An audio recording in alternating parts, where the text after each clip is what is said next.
आपकी कथा चल रही थी, आज उसका समापन हुआ है और क्या उद्देश्य लोगों को इससे देना चाहिए? हमारे जीवन का ही उद्देश्य ये है कि हमारे सनातन धर्म का प्रचार प्रसार हो। श्री गुरुदत्त बालाजी सेवा सदन संत कॉलोनी बेजू, हमारे गुरुदेव गुरुदत्त ब्रह्मचारी जी महाराज हमारे राष्ट्र के माने हुए संतों में संत थे और वो विष्णु आश्रम महाराज जी की परंपरा में जो हमारे राष्ट्र के बड़े ही अद्वितीय विद्वान थे, उनके सानिध्य में रहने का सौभाग्य मिला और जिन्होंने गायत्री के 4 पुरुषरण किए, उनकी कृपा से, उनकी प्रेरणा से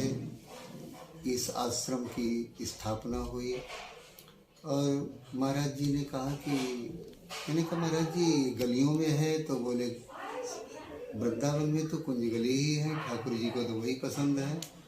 तो इस आश्रम की स्थापना हुई थी और उन्होंने कहा कि जीवन का ध्येय है ये 3 सेवाएं चलती रहें,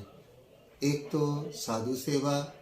दूसरे सनातन सेवा, तीसरे गो सेवा। ये सेवा ही जीवन का सार है और नाम संकीर्तन और नाम जप, कुछ करने की जरूरत नहीं है, इसी से कल्याण हो जाएगा।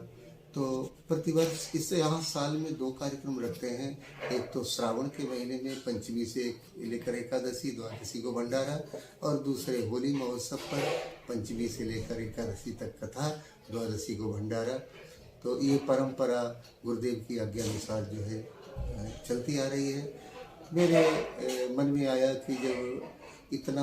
सब बना करके ठाकुर जी ने, राधा रानी ने बना दिया है, तो जिन लोगों को श्री धाम वृंदावन में कहीं लॉज, कहीं होटल, कोई आश्रय नहीं मिलता है,